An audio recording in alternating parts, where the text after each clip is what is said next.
Hello everybody, welcome along for our latest roundup from English football's fifth tier, the Panorama National League here on BT Sport. Over the next half an hour, we'll mark your card on all the key incidents from this weekend's games, including Guiseley and Woking share 8 goals in an absolute cracker. Cheltenham's fighting spirit is too much for Dover Athletic. And it's now 9 wins out of 9 for Forest Green Rovers. The first ever meeting between Guiseley and Woking is one that will live long in the memory. Trust me, now is not the time to go and make a cup of tea. The home side came into the fixture having scored just 5 goals in 8 National League games, and they were given a mountain to climb within the first 15 minutes at Nethermore. First, John Goddard's free kick found its way past Stephen Drench 8 minutes in, and 5 minutes later Woking's lead was doubled. Chris Arthur picking out Goddard. Again, 6 goals now for the former Reading midfielder, more than he managed in the entirety of last season. Mark Bowe's side needed a lifeline, and they got it when Rob Atkinson turned in Zach Thompson's set-piece. Guiseley had never scored more than once in a National League game, but that record was broken before half-time when Nicky Boschel swept Will Hatfield's cross into the net to make it 2-2.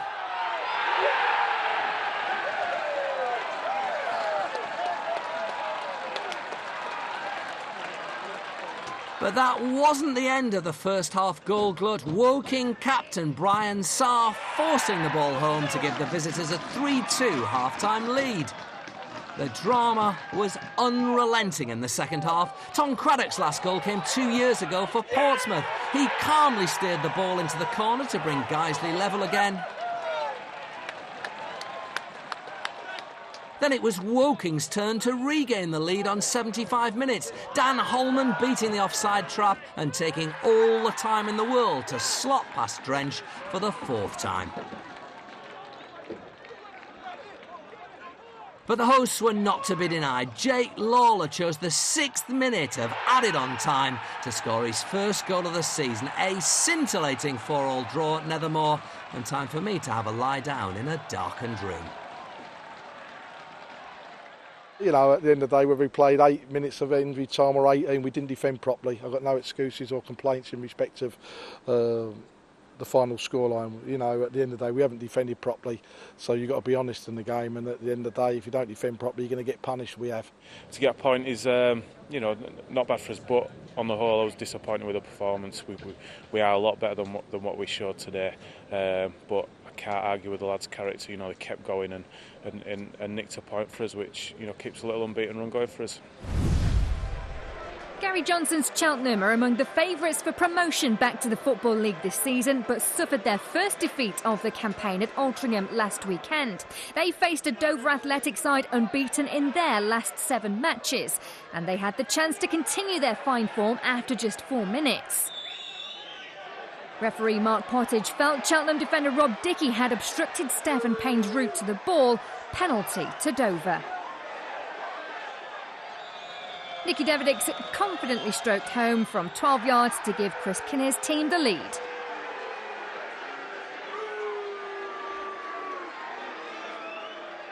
Cheltenham had won their previous 3 home games, but the visitors established a 2-goal advantage just after the half-hour mark. Kyle Storer with a wayward header into the path of Payne, who scored his 3rd goal of the season.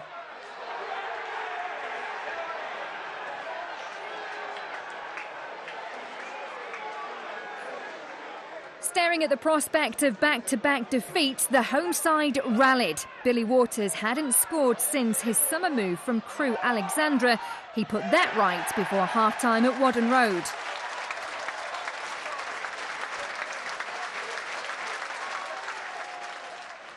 Pottage was pointing to the penalty spot again as Cheltenham looked to draw level. Waters brought down by Sam Magri. Kinnear may question whether the offence took place outside the box. Striker Danny Wright slotted home his 3rd of the season, his 2nd penalty of the campaign. It was misery for Payne as Dover were then reduced to 10 men. A second booking for the striker after a late challenge on Dickey. Athletic forced to face the last 13 minutes, a man down.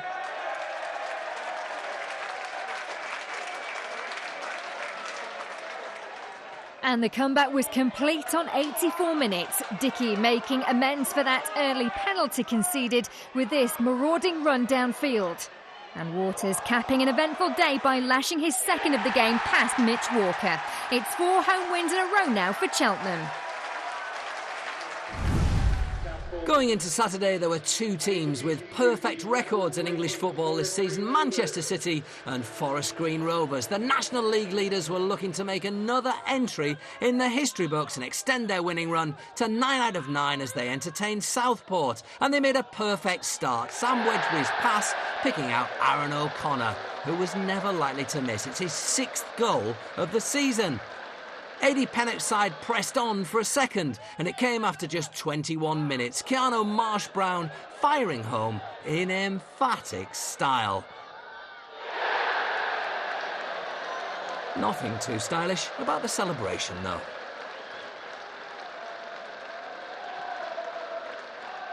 It could have been even worse for Southport before the break. Curtis Guthrie forcing a flying save from Andy Coughlin to keep the score at 2-0. Coughlin was just as busy after the interval. Marsh-Brown stinging the palms of the Southport stopper. Rovers were in control and playing with confidence, but striving for the 3rd goal that would make the game safe. Marsh-Brown unsure of how he failed to convert this cross. Paul Carden's team thought they'd found a route back into the game from this dead ball delivery, but Luke Foster's header hit the crossbar.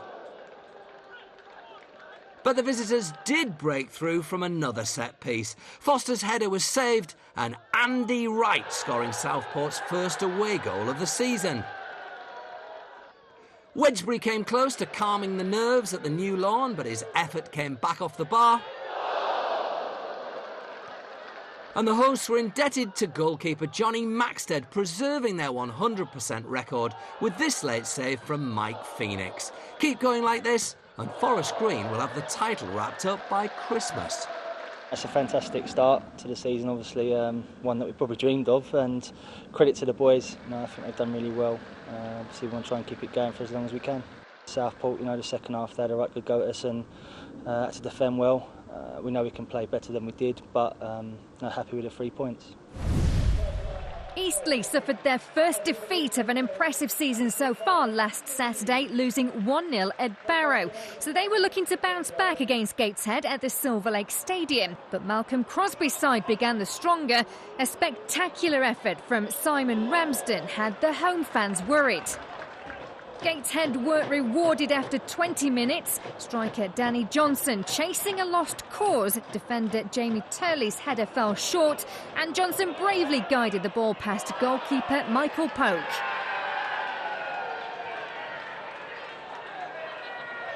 Sadly, the clash with Polk saw Johnson leave the pitch on a stretcher. He's now scored 3 times since his summer move from Cardiff. The home side responded, James Constable's cross causing chaos. Jai Reason was kept out by a combination of James Curtis, the post and goalkeeper Sam Russell. Gateshead left-back Matt Pattinson isn't a regular goalscorer by any means, but his deflected cross outfoxed Polk and found the back of the net to make it 2-0. It went from bad to worse as Eastleigh's Ben Strevens was sent off for violent conduct after an incident in the tunnel at half-time. And the pressure was on referee Adam Bromley to even things up in the second half. Curtis with the foul, Eastleigh's players felt he was the last man. Bromley brandishing only a yellow card to the Gateshead defender. Manager Richard Hill would have been proud of how the 10 men reacted in the second half. Joe Partington's drive deflected in by Ramsden for an own goal. 2-1 with 11 minutes to go. The home fans were dreaming of a famous comeback, but top scorer James Constable couldn't convert this chance. It's the first time Eastleigh have ever lost consecutive games in the National League. Having lost every away game this season, Altrincham faced a daunting trip to the racecourse ground to face Wrexham. Gary Mills' men had won every home game of the campaign. Only one outcome you'd think, and it was clear from the get-go that Altrincham's luck really wasn't in. Connor Jennings' pass was intercepted by defender Scott Leather, the ball looping up and over goalkeeper Tim Deasy. One of the more spectacular own goals you'll see in the National League this season, and it gave Wrexham the lead after 20 minutes. And that was doubled just before half-time. Dominic Vose with a wicked delivery, and Blaine Hudson scored his first goal in a year.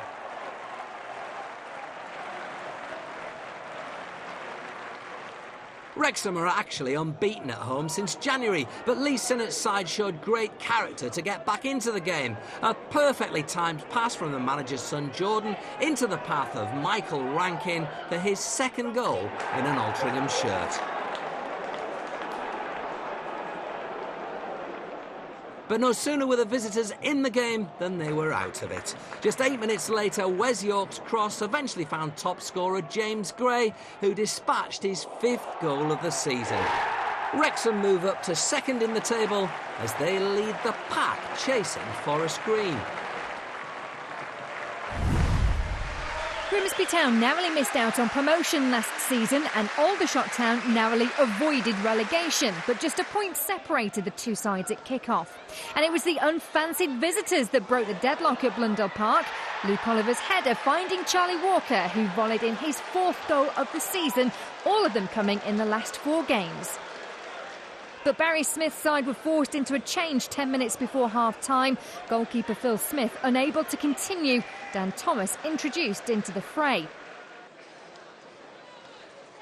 Thomas was in for quite the afternoon. His first act was to scoop this Danny East cross out from underneath the bar. After the interval, the former Bournemouth apprentice was called into action again after some sensational skill from Padraig Armand. Manager Paul Hurst said it felt like Groundhog Day for Grimsby. Wave after wave of attack, and they were given the chance to equalise after 53 minutes. Richard Brodie adjudged to have pulled Toto Nisiala's shirt, penalty given. Top scorer Omar Bogle stepped up to level the contest.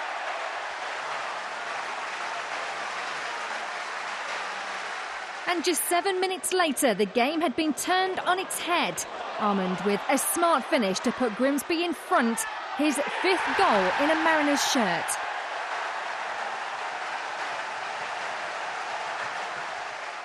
The hosts were soon awarded another penalty by referee Ian Hussin. Not much debate about this one. Bogle brought down by Oliver. Bogle went the same way, and Thomas guessed right this time to keep him out. But Aldershot couldn't keep Bogle down for long. Andy Monkhouse's back heel finding the former Solihull Moor striker, who scored his 7th goal of a prolific campaign. Bogle scored 29 goals last season for Solihull and was close to taking home the match ball. Thomas denying him again. But not Nathan Arnold, who wrapped up the points for Grimsby. All 3 of their home wins this season have been by 4 goals to 1. You're watching our latest roundup from the Vanarama National League here on BT Sport. Lots more still to come in a few minutes' time.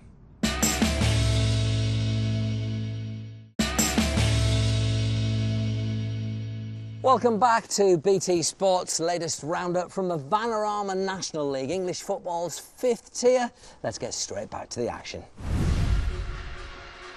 Kidderminster reshuffled their management team just before their bottom-of-the-table clash at the Shea, with former England goalkeeper Tim Flowers taking over as first-team coach and Gary Wilde becoming head of football operations. And the Harriers, the only team still without a win, made an encouraging start as Gajit Singh headed home Aman Verma's cross in the 11th minute, his 5th of the season. Verma thought he'd doubled the lead, but the celebrations were cut short when the goal was chalked off by referee Brett Huxtable for pushing at the back post. In the second half, the young Halifax side came out with all guns blazing. Josh McDonald hitting the post after good work down the left flank by CJ Hamilton. Sheffield United loanee Hamilton eventually brought Halifax level when he latched onto McDonald's pass and shot past Alex Palmer at the near post. Both sides had late chances to take all 3 points, but a draw means that between them, they have now won just 3 of their last 48 league matches. The first league meeting of these two local rivals, they're just 18 miles apart, drew a crowd of almost 7,500 to Prenton Park. Tranmere were on a run of 4 games without a win, but they were ahead after just 6 minutes when Chester keeper John Worsnop made a hash of Adam Meckie's corner and Liam Hogan took full advantage to head home. Before half-time, Tranmere had doubled their lead. James Norwood, a summer signing from Forest Green, scored his first goal for his new club with this brilliant individual effort. An early contender for goal of the season.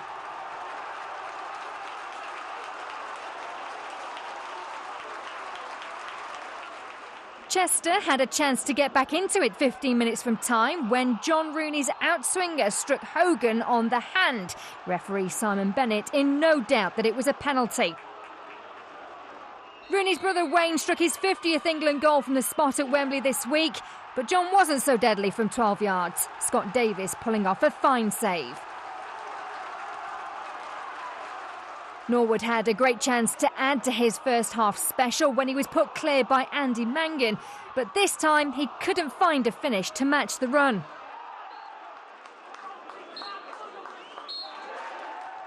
So a much-needed win for Tranmere, who are only 2 points off a promotion playoff place and a big weight off the shoulders of manager Gary Brabin. Lincoln City striker Matt Reid only scored 3 goals for Mansfield in the whole of last season, but he's rediscovered his shooting boots since his move to Sincilbank. His side went into this one looking to end a run of 4 matches without a win. They should have gone ahead after a frantic goalmouth scramble, but Alex Simmons scuffed it wide from 3 yards out when it would have been easier to score. Former Watford midfielder Matty Wichello scored his first goal of the season to put Boreham ahead at the break, although he was grateful for a substantial deflection which lifted the ball over goalkeeper Paul Farman. Lincoln kept on knocking with Terry Hawkridge slamming a free kick against the bar and some last-ditch defending denying them an equaliser. But their persistence was finally rewarded after half-time when Bradley Wood was fouled and Reid stepped up to score from the spot.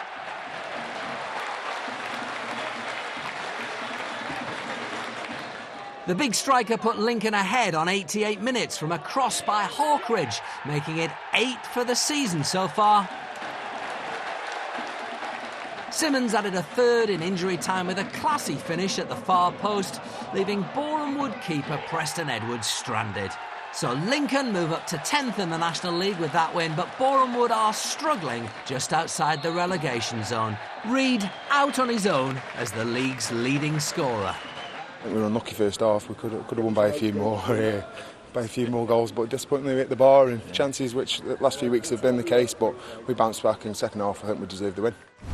Neither side had much reason for optimism ahead of this one. Braintree had managed just 1 home win in 4 attempts and Barrow had yet to register a single point on the road. The home side had an early penalty appeal waved away by referee Alan Young as Shay Isaac hit the deck after a challenge from Barrow's David Mellor in the first half. Braintree finally took the lead when Dan Sparks did the legwork before teeing up Simeon Akinola, who fired a powerful strike past keeper Joel Dixon in the 56th minute. But Sparks failed when he had the chance to extend Braintree's lead by some brave goalkeeping from Joel Dixon, denying the Essex boys at close range. Those missed chances came back to haunt Braintree when Barrow's super sub Dan Pilkington climbed off the bench to rescue a point. With just 9 minutes remaining, Pilkington pounced on Jason Walker's deft touch and equalised with a cool finish.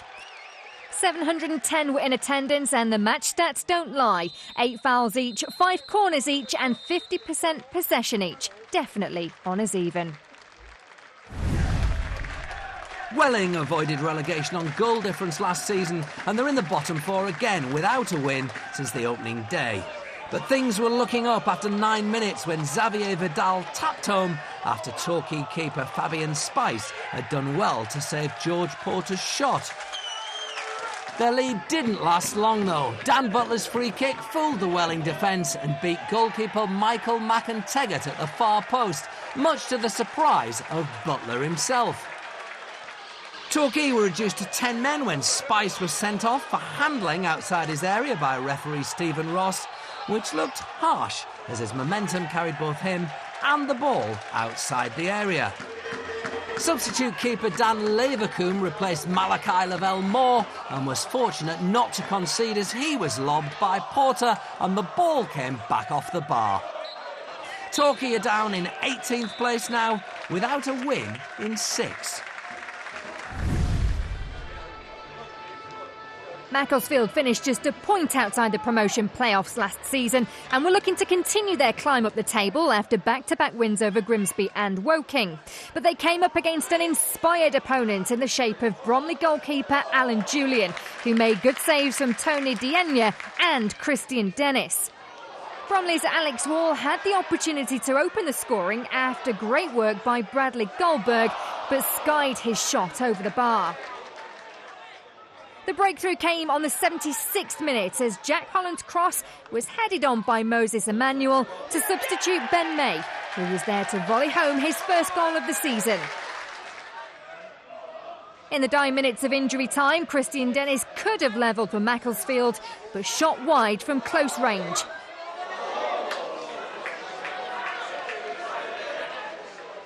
So Bromley have 2 wins on the bounce for the first time this season, and they're up to 13th in the table.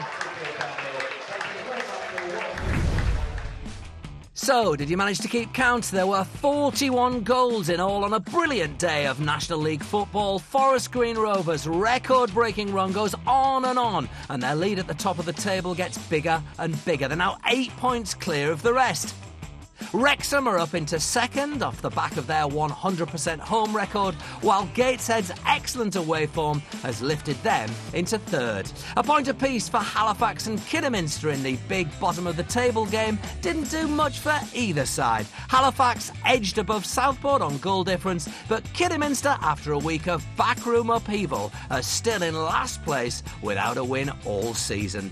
That's just about it for this week's National League Highlight Show, but don't forget to join us on Friday as we bring you Grimsby Town against Tranmere Rovers, exclusively live on BT Sport 1 from 7:15. Thanks for watching, and we'll see you next week.